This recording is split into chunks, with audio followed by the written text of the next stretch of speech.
April 15, 1945. The air hangs thick with the smell of death and lime powder. General George S. Patton stands at the gates of Ohrdruf concentration camp, the first Nazi death camp liberated by American forces, his jaw clenched so tight that his aide worries he might shatter his own teeth. The spring morning is bright with birdsong, but inside the wire fence lies a vision of hell that will haunt every man who sees it for the rest of his living days. Bodies stacked like cordwood, living skeletons with eyes that have forgotten how to hope, ovens still warm from their terrible purpose. Patton, the warrior who has seen every horror war can produce, turns away and vomits against a wall. Within hours, he issues an order that will echo through history. He commands his officers to bring every German civilian from the nearby town of Ohrdruf to witness what has been done in their name, not some of them, all of them, men, women, anyone old enough to understand what they are seeing. There will be no looking away, no pretending ignorance, no comfortable distance between the comfortable townspeople and the industrialized murder that happened a mile from their homes. To understand why this moment matters, you must first understand what had been hidden. For years, the Nazi regime had built a network of camps across Germany and occupied Europe. These were not prisoner of war camps, not labor camps in any ordinary sense, but factories designed for a single purpose: the systematic extermination of human beings deemed unworthy of life. Jews, Roma, political dissidents, homosexuals, disabled people, and countless others were transported in cattle cars to places with names that would become synonymous with evil itself. Auschwitz, Dachau, Buchenwald, Bergen-Belsen, Treblinka. The list goes on and on. The German people knew something. They had to know something. They watched their Jewish neighbours disappear. They saw the trains passing through their towns, packed with people who never came back. They smelled the smoke from the crematoria when the wind blew in the wrong direction. But knowledge and acknowledgement are different things. The human mind has a remarkable capacity to not see what it does not want to see, to construct elaborate stories that allow people to sleep at night while horror unfolds just beyond their doors. Ohrdruf was a sub-camp of Buchenwald, built to house prisoners who were worked to death constructing underground facilities for Nazi headquarters. When American forces arrived, they found approximately 3,000 bodies. Some had been shot in the days before liberation, as the SS attempted to destroy evidence. Others had simply died from starvation, disease, and systematic brutality. The living survivors numbered only a few hundred, so emaciated that many would die in the days following liberation, despite the best efforts of American medics. Patton understood immediately that this was different from anything his men had encountered. He had seen mass graves before. He had walked battlefields soaked in blood. But this was not war. This was something else entirely.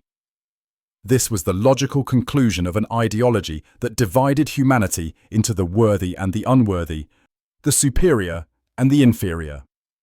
This was what happened when a nation convinced itself that some people were not really people at all. His order was simple and absolute. The townspeople of Ohrdruf and later civilians from towns near every camp the Americans liberated would be marched through the grounds. They would see the barracks where prisoners had been packed 30 to a bunk designed for 4. They would see the torture chambers. They would see the bodies, thousands upon thousands of bodies, and they would be required to bury the dead with their own hands. The citizens came reluctantly, many protesting that they knew nothing, that they were good people who had simply tried to survive under a terrible regime. Some covered their faces, some wept, many vomited, as Patton himself had done. A few fainted. But they were not allowed to leave. American soldiers, some barely old enough to shave, stood guard to ensure that every civilian saw everything. These young Americans, farm boys from Iowa and factory workers from Detroit, had crossed an ocean to fight tyranny, and they would not let anyone forget what that tyranny had produced. Patton brought in journalists and photographers. He wanted documentation. He knew that human memory is fragile, that denial is powerful, that in years to come people would try to minimize what had happened or claim it was exaggerated. He wrote in his diary that the world needed to see this evil with its own eyes, needed to confront the reality that civilized, educated, cultured Germany had built death factories and operated them with bureaucratic efficiency. General Dwight D. Eisenhower, Supreme Commander of Allied Forces, visited Ohrdruf himself on April 12, 1945. He walked through the camp with Patton and General Omar Bradley. Eisenhower examined everything carefully, methodically. He spoke with survivors. He studied the gas chambers and crematoria. Then he issued his own orders that expanded Patton's directive. Every unit not engaged in active combat would tour the camps. Congressmen and journalists would be flown in from the United States to witness and report. The German people would confront what had been done. There would be no collective amnesia, no comfortable forgetting. Eisenhower wrote to General George Marshall, "The things I saw beggar description. The visual evidence and the verbal testimony of starvation, cruelty, and bestiality were so overpowering as to leave me a bit sick. I made the visit deliberately, in order to be in a position to give first-hand evidence of these things if ever, in the future, there develops a tendency to charge these allegations merely to propaganda." He understood something profound about human nature. He understood that people who did not see would not believe. That within a generation, perhaps sooner, voices would emerge claiming that the Holocaust had been exaggerated or invented entirely. He was determined to create a weight of evidence so overwhelming that denial would be impossible. The German civilians of Ohrdruf walked through the camp in a daze. An elderly woman collapsed sobbing before a pile of bodies. A shopkeeper, who had sold bread and meat to SS officers for years, now saw what those officers had done with their days. A teacher who had taught children to salute the Führer and sing songs about the glory of the Reich now understood what glory had actually meant. They were required to dig graves, to carry bodies that weighed almost nothing because the prisoners had been starved to skeletons. The Americans stood watch, rifles ready, faces hard. Some Germans claimed they truly did not know. Some probably did not know the full extent, but all of them had chosen not to ask questions. All of them had accepted benefits from a regime built on hatred. All of them had remained silent when silence was safest. Now they paid a price for that silence, though no price could equal what had been stolen from the dead. As American forces pushed deeper into Germany, they found camp after camp. Buchenwald, with its medical experimentation and human lampshades.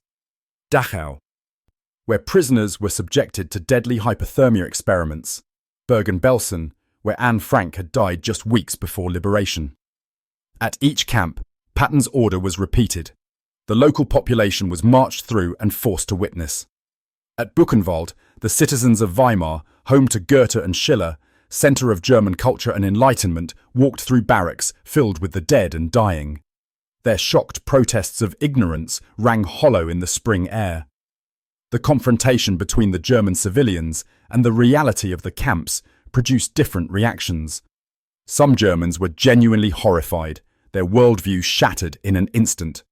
They had believed in their nation, trusted their leaders, convinced themselves that the rumours were enemy propaganda. Now they could not deny what their eyes saw and their noses smelled. Some wept genuinely for the victims. Some wept for their own lost innocence, for the comfortable lies that had been stripped away. Others remained defensive, insisting they were just ordinary people who had done nothing wrong, who had not personally killed anyone. This defense would echo through decades of post-war trials and testimonies. The secretary who typed the deportation orders, the train conductor who drove the cattle cars, the accountant who tracked the stolen property, the neighbour who reported the family hiding Jews in their attic. None of them had pulled triggers or operated gas chambers, but all of them had been essential parts of the machinery of death. Patton wanted them to understand something that many would spend the rest of their lives trying not to understand. That evil does not require monsters. It requires only ordinary people willing to follow orders, to not ask questions, to put their own comfort and safety above the humanity of others. The camps were built by engineers. The trains were driven by conductors. The bureaucracy of genocide was staffed by clerks and typists. The guards came home each night to families and dinner tables. Atrocity is not committed by demons from hell, but by people who convince themselves they are just doing their jobs, following orders, being good patriots. The American soldiers who witnessed the camps and oversaw the civilian tours were changed forever. Many had crossed the Atlantic believing they were fighting for abstract principles like freedom and democracy. Now they understood viscerally what they had been fighting against. The mission became personal in a way it had not been before. These young men, many of whom had never been more than 100 miles from their hometowns before the war, had seen the ultimate consequence of allowing hatred and bigotry to take root in government and culture.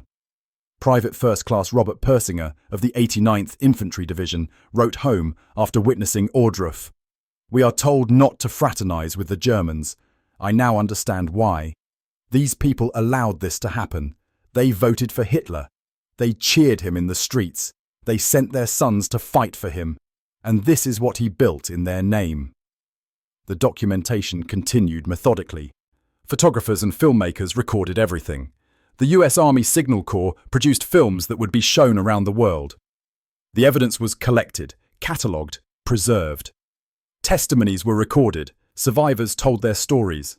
The dead, robbed of their voices, were represented by the physical evidence of their suffering. Mountains of shoes, suitcases with names painted on them by people who thought they were going to resettlement camps. Hair shorn from corpses. Gold teeth extracted for the Reich's benefit. Clothing striped with the camp uniform pattern. Medical records documenting experiments. Ledgers tracking arrivals and deaths with Germanic precision. In the immediate aftermath, some German civilians committed suicide rather than face what had been done. The mayor of Ohrdruf and his wife hanged themselves after being forced to tour the camp. They left no note, but their deaths spoke volumes about guilt and knowledge that could no longer be denied. Other local officials followed. The confrontation with undeniable reality was too much for minds that had spent years constructing elaborate justifications and denials. But most Germans survived the confrontation and went on with their lives. Memory is selective. The human capacity for rationalization is nearly infinite. Within a few years, many would remember themselves as having always opposed the Nazis, or having had no choice, or having been deceived by propaganda. The uncomfortable truth that most had supported Hitler, or at least accepted him, would fade into a more comfortable narrative of victimhood. The suffering of German civilians from bombing and invasion would be emphasized. The suffering they had ignored or enabled would be minimized. This is why Patton's order mattered. This is why Eisenhower insisted on documentation. They understood that memory fades, that denial is easy, that human beings are remarkably good at rewriting history to make themselves the heroes or innocent bystanders, rather than the collaborators and enablers. The photographs, the films, the testimonies, the physical evidence preserved from the camps would become a bulwark against forgetting and denial. The transformation in perception was not universal or immediate. Some Germans learned nothing. They remained bitter about their defeat, resentful of occupation, nostalgic for the supposed greatness of the Reich before the war. They muttered about Allied propaganda and exaggeration. But for many, especially the younger generation born after the war, the confrontation their parents and grandparents had been forced to undergo became a foundation for a different Germany. A Germany that would eventually confront its history more honestly than most nations confront their darkest chapters. A Germany that would make remembrance a central part of its national identity. The camps themselves became memorials. Dachau, Buchenwald, Sachsenhausen, and others were preserved as museums and educational sites. German schoolchildren would be required to visit and learn what had been done in their nation's name. The phrase "never again" would become a solemn promise, though whether it could be kept remained an open question in a world that continued to produce genocides and atrocities. Patton himself did not live to see the full reckoning with the Holocaust. He died in December 1945 from injuries sustained in a car accident. But his order at Ohrdruf set a precedent for how the Allies would handle German civilian complicity. The Nuremberg trials would establish that following orders is not a defense for committing atrocities. The principle that nations must confront their crimes rather than burying them would become, however imperfectly, a standard of international justice. The survivors of the camps, those who lived through liberation despite malnutrition and disease, carried the memory forward.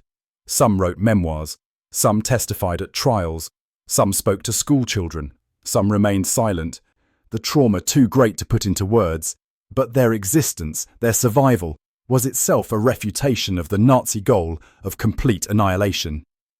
The attempt to erase an entire people had failed. Memory would persist. As the decades passed and survivors grew old and died, the question of how to remember became urgent. How do you memorialize the murder of 6 million Jews, along with millions of others? How do you capture in stone and metal and words the magnitude of that loss? Memorials were built in cities across the world, Yad Vashem in Jerusalem, the United States Holocaust Memorial Museum in Washington, the Memorial to the Murdered Jews of Europe in Berlin. Each attempted in its own way to create a space for remembrance and education. But no memorial, however powerful, can substitute for the direct confrontation that Patton forced upon the German civilians in April 1945.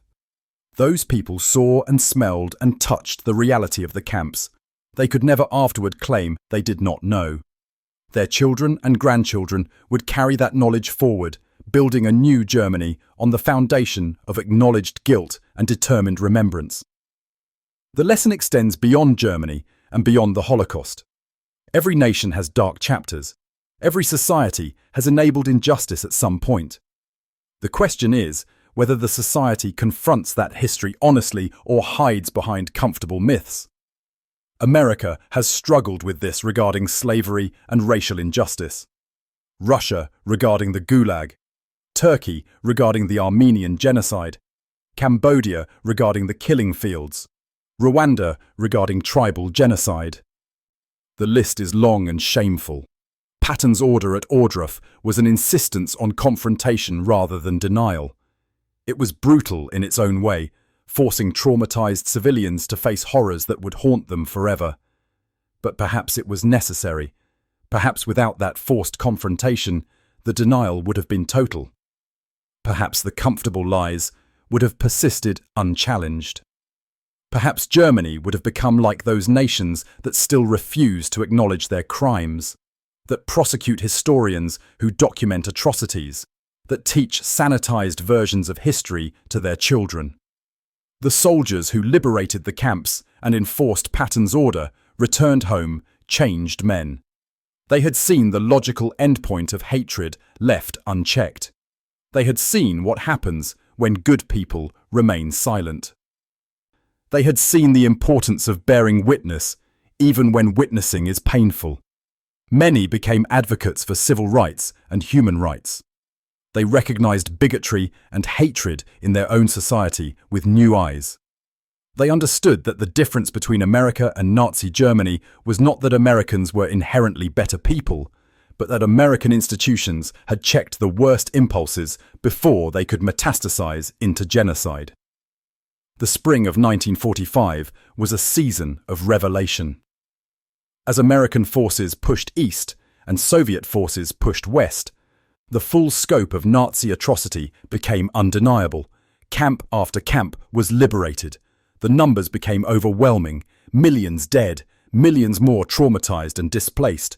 The world had to confront what had been allowed to happen, what most people had ignored or dismissed as impossible, even when evidence emerged during the war. Patton's response was immediate and visceral. He did not wait for orders from above or for diplomatic considerations to be weighed.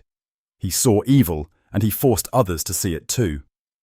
In this, he acted not as a general following protocol, but as a human being demanding that other human beings acknowledge reality.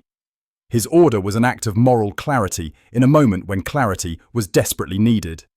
The German civilians who buried the dead at Ohrdruf and the other camps performed a service they never wanted and should never have been required to perform.